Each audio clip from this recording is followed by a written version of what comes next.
Bismillahirrahmanirrahim. Assalamualaikum. Good morning, students. I hope you are all fine. Welcome to online classes of Smart School. It's social study class. So open your index from your book. हमारा जो topic चल रहा है वो है culture, जो कि page number 55 पर मौजूद है. So open page number 55.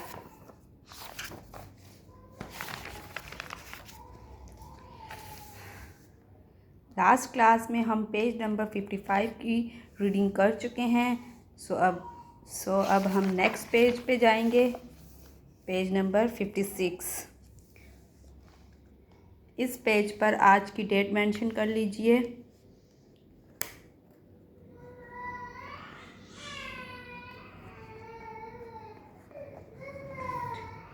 हमारा आज का टॉपिक है म्यूज़िक.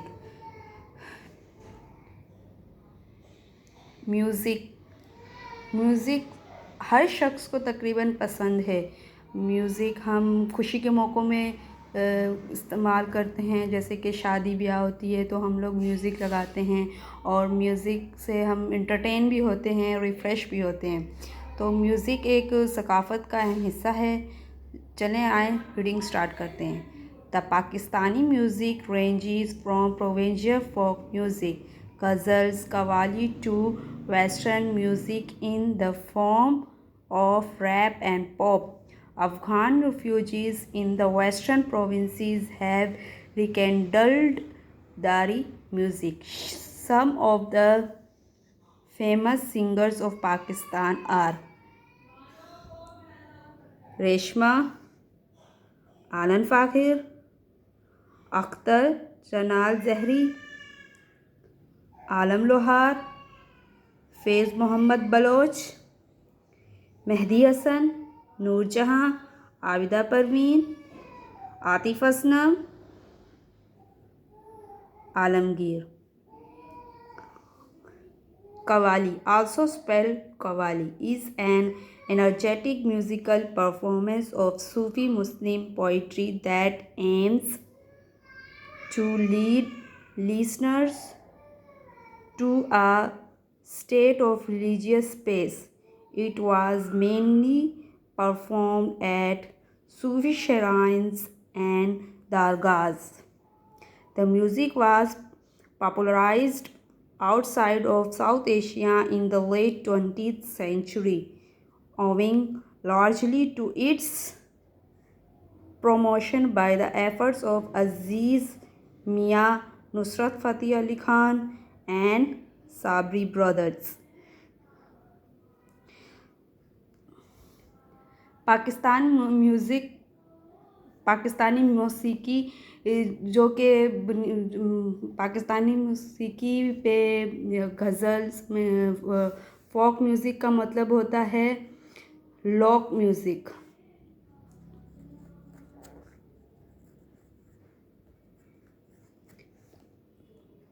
पाकिस्तानी म्यूज़िक में सूबाई लोक म्यूज़िक, गज़ल, कव्वाली शामिल है, जिसमें अब रैप और पॉप की शक्ल में मतलब वेस्टर्न म्यूज़िक का रंग शामिल होता जा रहा है. अफ़गान रेफ्यूजीज़ जो हैं वो सूबाई मगरबी सूबे में अपनी दाराई म्यूज़िक भी इन्वॉल्व कर रहे हैं, मतलब कि शामिल कर रहे हैं, रोशन कर रहे हैं. रिकेंडल्ड का मतलब होता है दोबारा रोशन करना.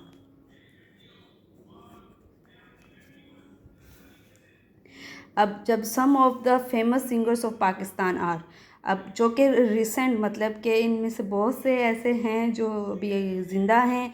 जैसे आपने आतिफ असलम का नाम सुना होगा, इनको देखा भी होगा. ये पाकिस्तान के फेमस सिंगर्स हैं जो कव्वालीज़ भी पढ़ते हैं और गाने भी गाते हैं. इस तरीके से रेशमा जो मतलब वो डाइड हो चुकी हैं. और आलन फ़ाकिर, अख्तर, जनाल ज़हरी, इनमें से बहुत से ऐसे हैं जो मर चुके, इंतकाल कर चुके हैं. और इनमें बहुत से ऐसे हैं जो अभी भी हैं और इन्होंने बहुत से गाने गाए हैं. अब बात आती है कव्वाली। कव्वाली जो है वो आपने ये अक्सर ज़्यादातर कव्वाली जो हैं वो सूफ़ी शायर जो होते थे अपने वो पढ़ा करते थे। तो अब उनकी दरगाहों पर ये कव्वालियाँ पढ़ी जाती हैं और इनमें थोड़ा म्यूज़िक भी ऐड किया जाता है। मेरे ख़्याल से आपने वो भर दो झोली मेरी या मोहम्मद कव्वाली सुनी होगी। वो रिसेंटली बहुत फेमस कव्वाली रही है। तो कव्वाली का मकसद ये होता है कि कव्वाली में हम्द भी की जा रही होती है और सना भी की जा हम्द व सना की जाती है और नात भी कव्वाली के थ्रू पढ़ी जाती है। तो इसका मकसद जो होता है वो मज़हबी सुकून, जो वो मज़हबी अमन पैदा करना होता है और इसके ज़रिए मज़हबी अमन भी पैदा किया जाता है। It was mainly perform at Sufi shrines, जैसे मैंने बोला कि ये दरगाह और मकबरों वगैरह पे ना पढ़ा जाता है। अब ये साउथ एशिया से बाहर जो है ये फेमस हुआ, जैसे कि हमारा इंडो पाक में था ही पहले से। मुग़लों के दौर में जब ये जो है ये हमारे मुल्क से बाहर, मतलब साउथ एशिया से बाहर उस दौरान हुआ लेट मतलब 20th सेंचुरी के बाद ये बाहर कंट्रीज़ में भी, वेस्टर्न कंट्रीज़ में भी पसंद करने लगा। और इसके पीछे जिनकी मेहनत है, जिनको पढ़ते हुए लोगों ने पसंद किया है, वो ये 3 शख्सियात, मतलब अगर इन दोनों भाइयों का कहा जाए तो फिर ये 4 शख्सियात हैं जिनकी मेहनत से ये पॉपुलराइज्ड हुआ है, जिनमें अज़ीज़ मियाँ हैं, नुसरत फ़तेह अली ख़ान हैं और साबरी ब्रदर्स है। ये दोनों भाई थे। तो ये चारों कव्वालीज़ पढ़ा करते थे और इनकी कव्वाली को बहुत ज़्यादा पसंद किया जाता था। कव्वाली जो है वो हमारे कल्चर की बहुत अहम ख़ुसूसियत के हामिल है। अब देखिए पाकिस्तानी ट्रक आर्ट, आपको पता है, आपने अक्सर ट्रक देखे होंगे जिनके ऊपर पिक्चर्स बनी होती हैं, कुछ लिखा हुआ होता है। तो ये जो ट्रक्स के ऊपर पिक्चर्स बनाई जाती हैं, वो जो ड्रॉ कर रहा होता है वो उसकी इमेजिनेशन होती है, उसकी इंस्पायरेशन होती है। तो ट्रक जो है वो भी हमारे कल्चर में, इसके ऊपर जो रंग, खूबसूरती से रंग शामिल किए जाते हैं, ये हमारे कल्चर में शामिल है। अब हमारा नेक्स्ट टॉपिक है, पेज नंबर 57 पे आ जाइए। हमारा टॉपिक है dance. In ancient civilization dancing before the gods was an important element in temple rituals in Indo-Pak subcontinent. Due to the influence of many civilizations and invasions, dance has always been a part of celebrations. Each province of Pakistan has its unique dance and music. अब dance के word से ही आप पहचान होगे। Dance जो है हम अक्सर अपने खुशी के मौक़ों पे, इंजॉयमेंट के मौक़ों में किया करते हैं। तो डांस देखें, पहले एशियन सिविलाइजेशन, मतलब कि पहले तहज़ीब में, पहले दौर में, जब इंडो पाक मतलब हिंदू पाक सब कॉन्टिनेंट, बड़े ज़गीर सब, जब हिंदू मुस्लिम मिलकर रहा करते थे तब की बात है। क्योंकि इंडिया में ये अभी भी उनकी तहज़ीब है, उनके मज़हब में ये शामिल है कि वो अपने खुदा के सामने, अपने भगवान के सामने डांस किया करते थे। और वो इनका इम्पोर्टेंट एलिमेंट है, जो अपने मंदिर, टेंपल वगैरह में जाके वहाँ पे डांस किया करते थे और ताकि वो अपने गॉड को इम्प्रेस किया करते थे, खुश किया करते थे। अब चूँकि हम हिंदू मुस्लिम मिलकर रहते थे तो ये लाजिम था कि उनकी सिविलाइजेशन का असर हमारे सिविलाइजेशन, उनकी असर लाजमी हो।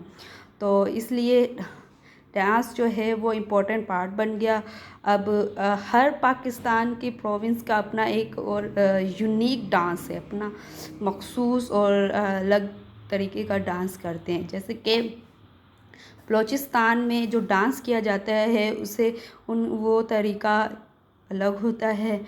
उसे 2 तरीक़ा का डांस किया जाता है, जिसमें लहवा और छाप है। अब आपने ये मखसूस डांस है, ये इनके लोक म्यूज़िक्स होते हैं, फोक म्यूज़िक, सॉरी, हाँ, फोक म्यूज़िक होते हैं जिन पे वो ये अपना मखसूस डांस करते हैं। अब पंजाब में भी दो तरीके का डांस किया जाता है, एक भांगड़ा और एक लुड्डी। खैबर पख्तूनख्वा में अटान और खतक डांस। सिंध में हो जमालो और झूमरो।